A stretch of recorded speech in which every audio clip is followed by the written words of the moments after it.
Buying and selling stocks on Etrade is a straightforward process. Here's a step-by-step guide. Log into your Etrade account, visit the Etrade website or open the Etrade mobile app.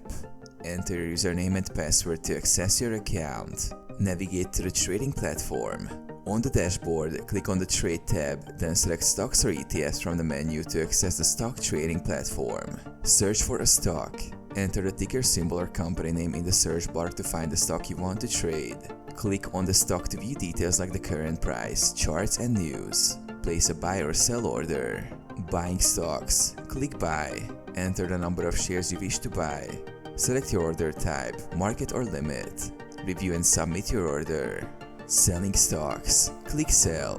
Enter the number of shares to sell. Select the order type. Review and submit your order. Monitor your trades. Track your stock holdings and order status in the portfolio or orders section.